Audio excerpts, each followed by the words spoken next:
welcome back. Last time we learned about King Kalyn, and for me it ended up bringing up more questions than answers. So this time I thought I'd find out about Queen Anora and see maybe if it answers some of those questions. Well, one of the things that was brought up was that she is most likely infertile, that they had a marriage of convenience, but over time he began to love her. So let's see it from her side. Now, Queen Anora was the widow of King Kalyn and the daughter of Logain. She's the queen of Ferelden, a consummate ruler, and committed to ensuring economic security for Ferelden. Anora is both capable and quick-witted, traits which she can use to be charming or to cut someone up verbally, which she will not hesitate to do if the situation calls for it. It is to Anora's eternal irritation that, had she been born a man, it would have been much easier for her to achieve power in the world. She's a gold digger? She is easily bored by those of lesser intelligence and often assumes a somewhat imperious manner. She has become accustomed, after all, to being served, though this should never go over the top, as she was not born into luxury. Her father is of common birth, and thus she has no noble blood herself, and so she is no stranger to work. Ultimately, Anora is a pragmatist, and when she speaks, she should always strain to make it plainly obvious that what she is saying is the clearest, most intelligent path to take. Okay.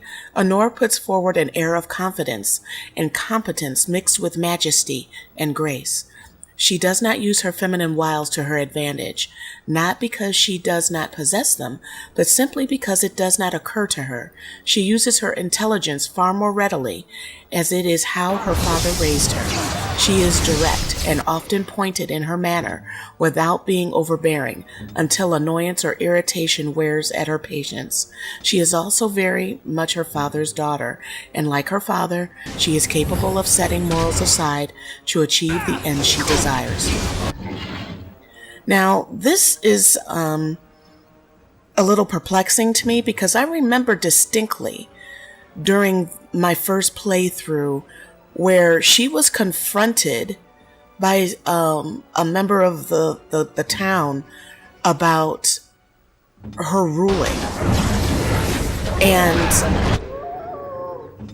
yeah, the person in the crowd, if I remember correctly, was the one that made mention of Logain killing her husband, more so than her saying, "You killed my husband."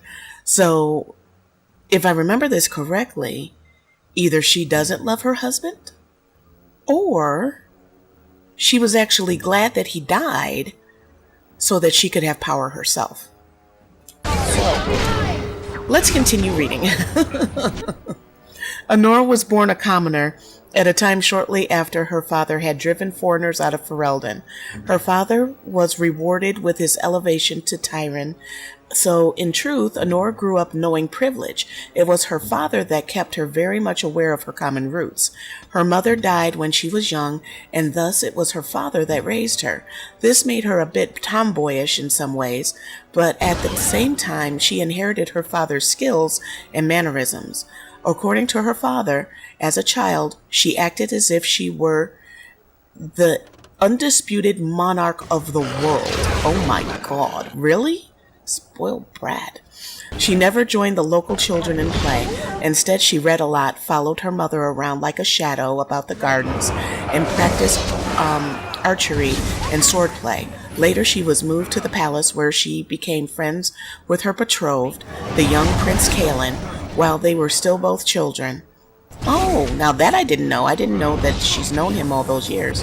He was slightly younger than she was, and she would lead him around like a puppy on a leash, deep in adventures together. They once fought an army of orcs in the wine cellar together, or at least that was their explanation for all the broken bottles. Eventually, they were married, and while she is happy enough, it has always been a marriage of convenience in her eyes. she has grown fond of Kalyn over time, nonetheless, she still considers her husband to be somewhat of a foe. Oh wow, albeit charming, lovable one. She is shrewdly intelligent, capable, and has been more or less running the nation behind the scenes for the past 5 years in her husband's name, while wishing she were ruling in her own name.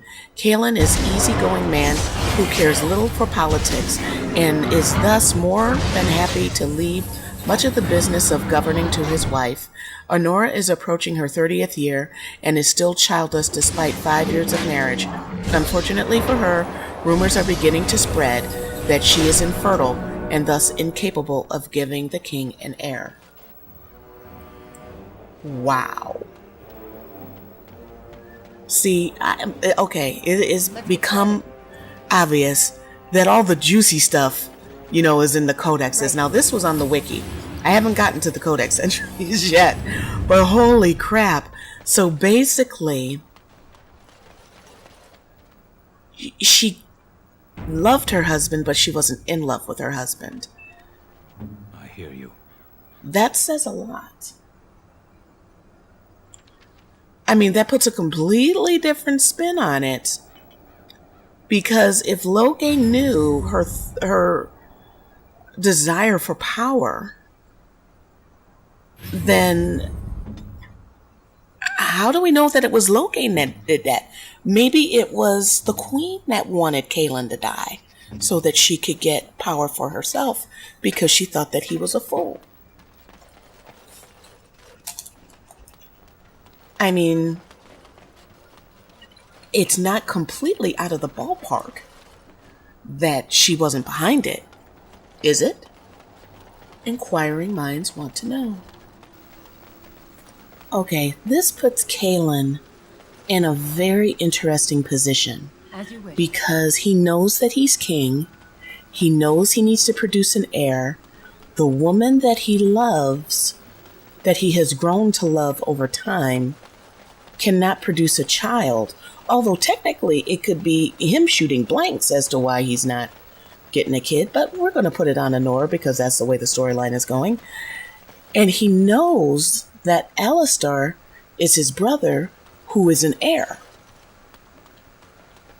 So what would Kalyn have done? Does he care enough about because I mean, from what we just read, he doesn't really care about the day-to-day things about,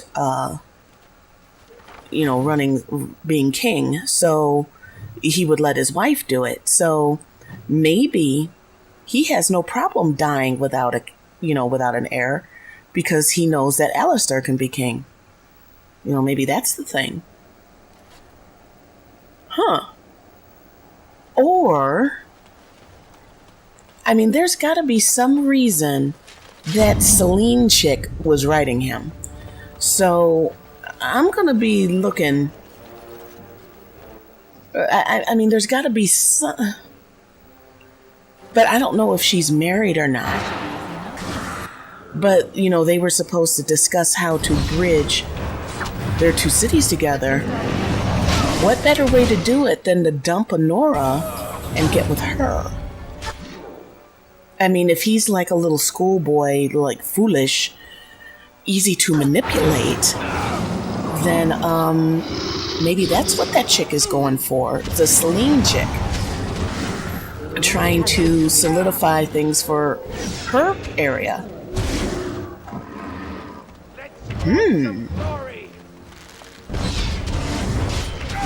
Now see, now I'm totally into the lore now. And one of the reasons that made me go back to this is that BioWare used to be known for their wonderful storylines. And when I originally played this game, I was very caught up in my Toon marrying Alistar and being king with him, and they were going through this journey together, fighting evil, blah, blah, blah. But one of the things that made me, begin to wonder is because they tell a deeper storyline than that. They usually have a deep... Did you see that? What What the hell? Where did that come from? Did you see that? Did you see that thing fly across? I keep seeing like these yellow. Where in the hell is that coming from? Right. Oh, okay. Anyway, they usually tell a deep. Is that coming through the wall? It's coming through the wall. Well, I'll be damned. It's just shooting out of air. Okay. One of the things that, BioWare is known for their stories, and on the surface, I was so caught up with the main storyline that I wasn't really looking at. Oh, okay, I see something around the corner there. Okay. At the deeper storyline. Damn. What happened? Okay. The deeper storyline that's underlying the decisions that are prompting me in the main storyline, basically. So, like this with Kalyn. Now, if he knew that... Oh, well, now this puts a different spin on it. If he knew or thought that he was not going to be successful, then his death resolves the issue of him having to choose about Anora. It's the easy way out. Didn't have to think about that. Because if he was really... Now, again, I do not agree with, sending your people in to die. And I'm not sure that even with Logain's people, would they really have won? Well, of course they would have, because I'm there. But you know what I mean. So I'm drinking water here. So, yeah, that really puts a different spin on it, because once again, he knows that Alistair... Okay, this even proves my point even more, because he knew that Alistair was his brother, and that's why he sent Alistair to the tower to keep him safe, because he knew he was going to die, and he knew he'd end up having to rule as king. Okay, that's why he did it.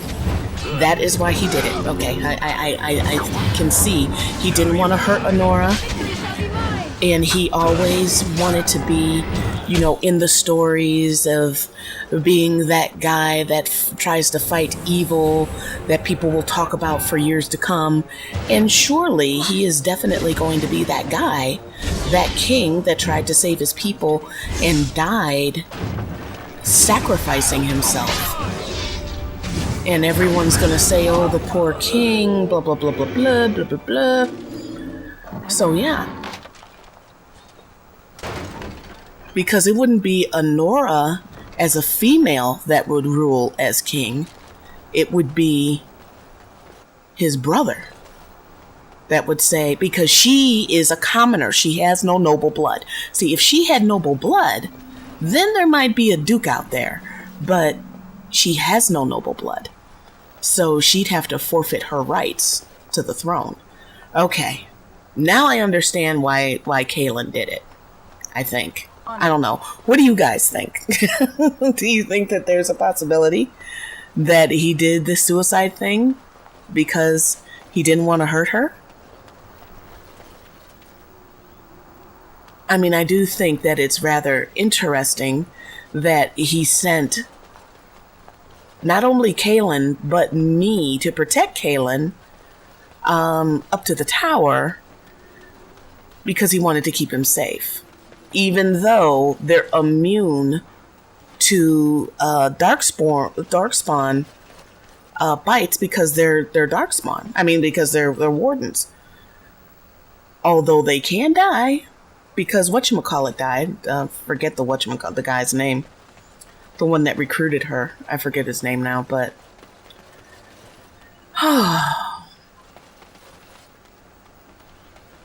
Wow, this is very interesting. And I didn't even finish reading all of the all of the Anora stuff because like I said, I don't know what I want to do at Landsmeet, but I'm thinking if I have the ability to kill her, I will kill her. If I don't have the ability to kill her, I'm not going to marry her. I will imprison her. I'm killing her father. Uh-oh.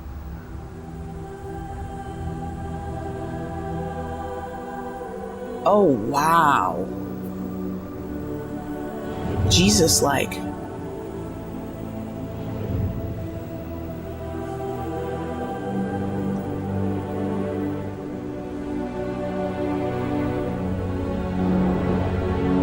Michael Jackson pose. And that death.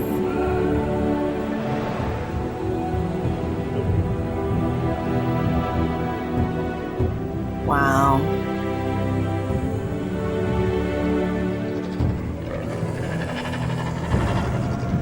What the fuck?